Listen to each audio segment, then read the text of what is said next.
साखर कारखान्यांनी मागण्या मान्य केल्या. ऊस दरासाठीचे आमरण उपोषण 6व्या दिवशी मागे.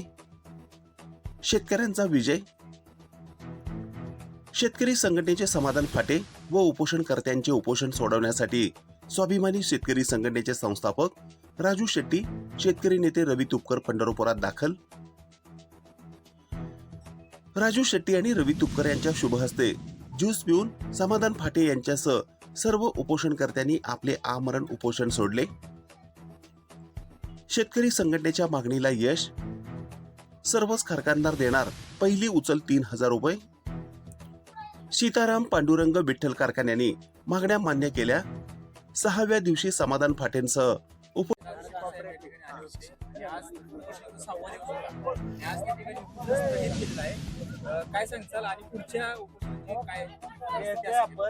आज राजू शेट्टी साहेब 300 किलोमीटरवरून आले, रविकांत तुपकर 600 किलोमीटरवरून आले आणि कालच त्या दोघांनी बाईट दिलती आणि कारखानदारांना सगळ्या ताकीद सुद्धा दिलती आणि मग 3 नेते इथं आले. कालच्या त्यांच्या बाईटवरनं सुद्धा एक कारखानदार हादरला आणि लगेच दर जाहीर केला. जे नाहीच म्हणत होता तो माणूस, पण ती केलं परत. असू द्या आता.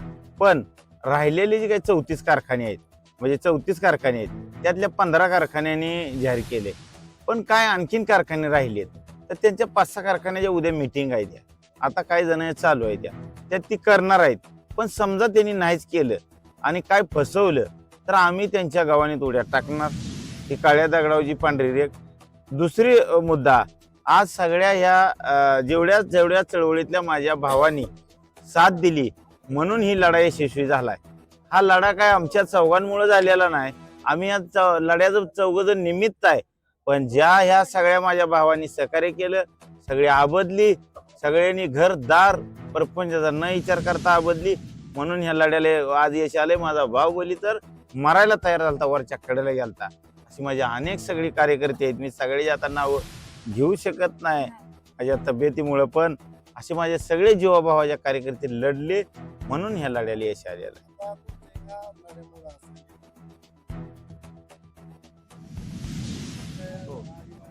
नाही अहो काय का संघटनेला जरी प्रत्येक व्यक्तीला नाव जरी वेगळं असलं, त्या संघटनेला जरी नावं झाली असली, संघटना जरी अर्धा डझन असल्या, पण त्यांचा हेतू एकच आहे.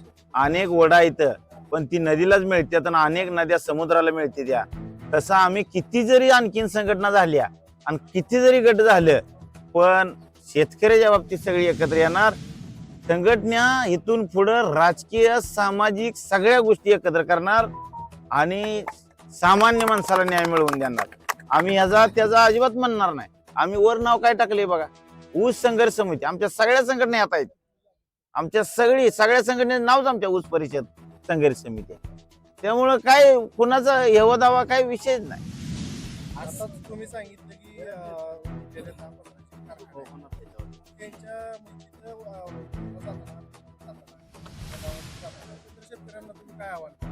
माझं त्या शेतकऱ्यांना आव्हान आहे, भावानो माझ्या वडीलधाऱ्यावो, तुमच्या पाया पडून सांगतो, आता तुमच्या साठी आम्ही तिथं गावानेच उड्या टाका येणार आहे.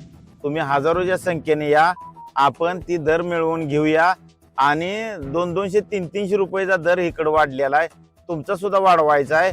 तुम्ही सगळ्यांनी मोठ्या संख्येने या. आम्ही इथं प्राणाची बाजी लावली आहे. आम्ही जीव जाईल का येईल असं वाटत होतं. अशा अवस्थेत आम्ही इथं तुमच्यासाठी थांबलो. याची थोडेसं जाण ठेवा. तुमच्यासाठीच चाललंय बाबा. तुम्ही जर मग आमच्यासारखं लढला 3.5 काय घेऊन बसलाय राव. 4000 रेट मिळेल. आता या लढ्याला आपल्या यश म्हणावं असं आलं नाही. यश आपल्या लढ्याला 50% झालेला आहे. पण आता सगळ्याच्या खातीर सगळ्याची मर्जी राखून म्हणून हे आंदोलन माघारी घेतले. कारण एकदाच लढाई केल्यानंतर सगळं गड जिंका येत नसतात. त्यामुळं इथनं अनेक लढाई होणार, पण गड सगळे जिंकल्याशिवाय आम्ही मागे नाही.